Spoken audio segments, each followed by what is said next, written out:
Bienvenue. Pensez-y une seconde.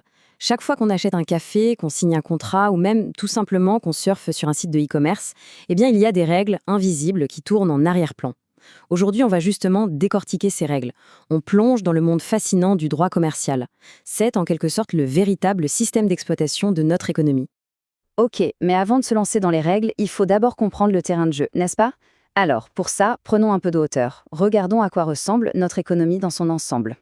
Voilà, sur cette image, on a le circuit économique. Il faut vraiment le voir comme une sorte de carte qui nous montre comment l'argent, les biens, les services circulent entre nous tous. C'est un balai constant où tout est lié. D'un côté, les ménages qui travaillent pour les entreprises, de l'autre, les entreprises qui produisent, et au milieu, l'État qui collecte les impôts pour financer les services publics. L'argent, les biens, les services, bref, tout ça, ça ne s'arrête jamais de bouger. Et quand on dit que ça bouge, il faut imaginer l'échelle. On parle de millions, non, de milliards de transactions, chaque jour. C'est absolument vertigineux. Des flux d'argent, des marchandises qui voyagent d'un continent à l'autre, des services qui s'échangent à chaque seconde. C'est comme un immense organisme vivant en perpétuel mouvement. Bon, face à une telle complexité, une question vient tout de suite à l'esprit. Comment est-ce que tout ça ne finit pas en un chaos monumental? Comment on évite l'anarchie? Eh bien, c'est justement là qu'interviennent les règles du jeu. Parce que sans un cadre clair, comment être certain qu'on va bien recevoir le produit qu'on a payé en ligne? Ou à plus grande échelle, comment une entreprise peut-elle oser faire confiance à un fournisseur qui se trouve à l'autre bout de la planète? La réponse, elle est là, sous nos yeux. C'est le droit. C'est lui le grand architecte invisible qui met de l'ordre dans tout ça. C'est cette structure qui garantit que le système ne s'effondre pas sur lui-même. C'est grâce au droit, par exemple, qu'un paiement en ligne est sécurisé ou qu'on peut retourner un produit qui ne fonctionne pas. Sans ça, honnêtement, chaque transaction serait un coup de poker.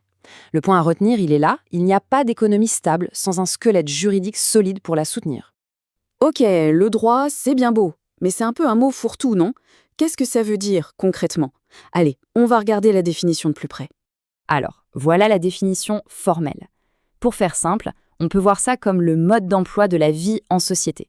Et c'est super important de noter que le droit, ça ne fait pas que dire « ça, c'est interdit ». Ça définit aussi tout ce qu'on a le droit de faire et quelles sont nos garanties, nos propres droits. Et pour que ça marche, le droit a deux caractéristiques fondamentales. Premièrement, il est général et impersonnel. Ça veut dire que la règle est la même pour tout le monde dans une situation donnée. Pas de traitement de faveur. Deuxièmement, et c'est crucial, il est obligatoire. Ce n'est pas une recommandation, c'est un ordre. Et c'est ça qui lui donne toute sa puissance. Ok, maintenant qu'on a posé les bases, voyons un peu comment ce grand concept de droit se décline dans un univers très spécifique, celui du commerce et des affaires. L'analogie est assez simple en fait. On ne va pas voir un cardiologue pour se faire plâtrer un bras cassé. Eh bien en droit, c'est exactement la même chose. Les règles qui gèrent un conflit de voisinage ne sont pas du tout les mêmes que celles qui encadrent un contrat commercial entre deux multinationales. Chaque domaine a besoin de ses propres spécialistes et de ses propres règles. Et cette comparaison nous montre bien la différence. D'un côté, on a ce qu'on appelle le droit civil ou droit général. C'est la base, le socle commun qui s'applique à tout le monde. Et de l'autre côté, on a le droit commercial. Lui, c'est une branche hyper spécialisée. Il a ses propres acteurs, ses propres outils, ses propres concepts. Et tout ça, c'est pensé pour répondre aux exigences du monde des affaires. La rapidité, l'efficacité, la sécurité. Donc, pour résumer, le droit commercial, c'est ça. C'est un code de la route taillé sur mesure pour l'autoroute de l'économie. Son but, que tout roule de manière fluide, rapide et surtout en toute sécurité. Alors, maintenant qu'on a le décor, entrons sur le terrain. Qui sont les acteurs principaux de ce jeu? Et quels sont leurs outils? Le personnage central, le voilà, c'est le commerçant. Alors attention, petite précision importante, un commerçant, ce n'est pas juste quelqu'un qui vend un truc sur un site de seconde main de temps en temps. Non, c'est une personne ou une entreprise dont c'est le métier de faire des actes de commerce de façon régulière. Et c'est justement ce statut de commerçant qui va déclencher l'application de toutes les règles spécifiques du droit commercial. Et cet acteur, le commerçant, il a un outil de travail bien particulier, le fonds de commerce.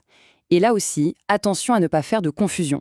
Le fonds de commerce, ce n'est pas juste les murs du magasin. C'est beaucoup, beaucoup plus riche et complexe. Pensez à tout ce qui fait la valeur d'un business. Il y a le nom, bien sûr, la marque, il y a le bail, l'emplacement, le matériel, mais il y a aussi la liste de clients, la réputation, les brevets, les marques déposées. Tous ces éléments, dont beaucoup sont immatériels, invisibles, c'est ça, le fonds de commerce. Et c'est ce qui a souvent le plus de valeur. Le droit commercial vient donc créer un cadre pour protéger tout cet ensemble, pour permettre de le vendre, de le mettre en location, bref, de le traiter comme un bien à part entière, en toute sécurité. Et au final, pourquoi est-ce que tout ça est si fondamental ? Eh bien, parce que le carburant de l'économie, c'est la confiance. Sans confiance, pas d'échange, pas d'investissement. Ces règles, elles sont là pour créer un environnement stable, prévisible, où les entreprises peuvent oser, innover et investir, en sachant que le jeu a des règles claires et que leurs droits seront respectés. Et pour finir, une petite question qui invite à la réflexion. Si on devait tout simplifier et ne garder qu'une seule et unique règle dans le monde du commerce pour assurer une économie juste, quelle serait la plus cruciale ? La protection de la propriété intellectuelle ? Peut-être la lutte contre les monopoles ? Ou alors la simple obligation de transparence dans les contrats ? C'est une excellente question et la discussion reste ouverte.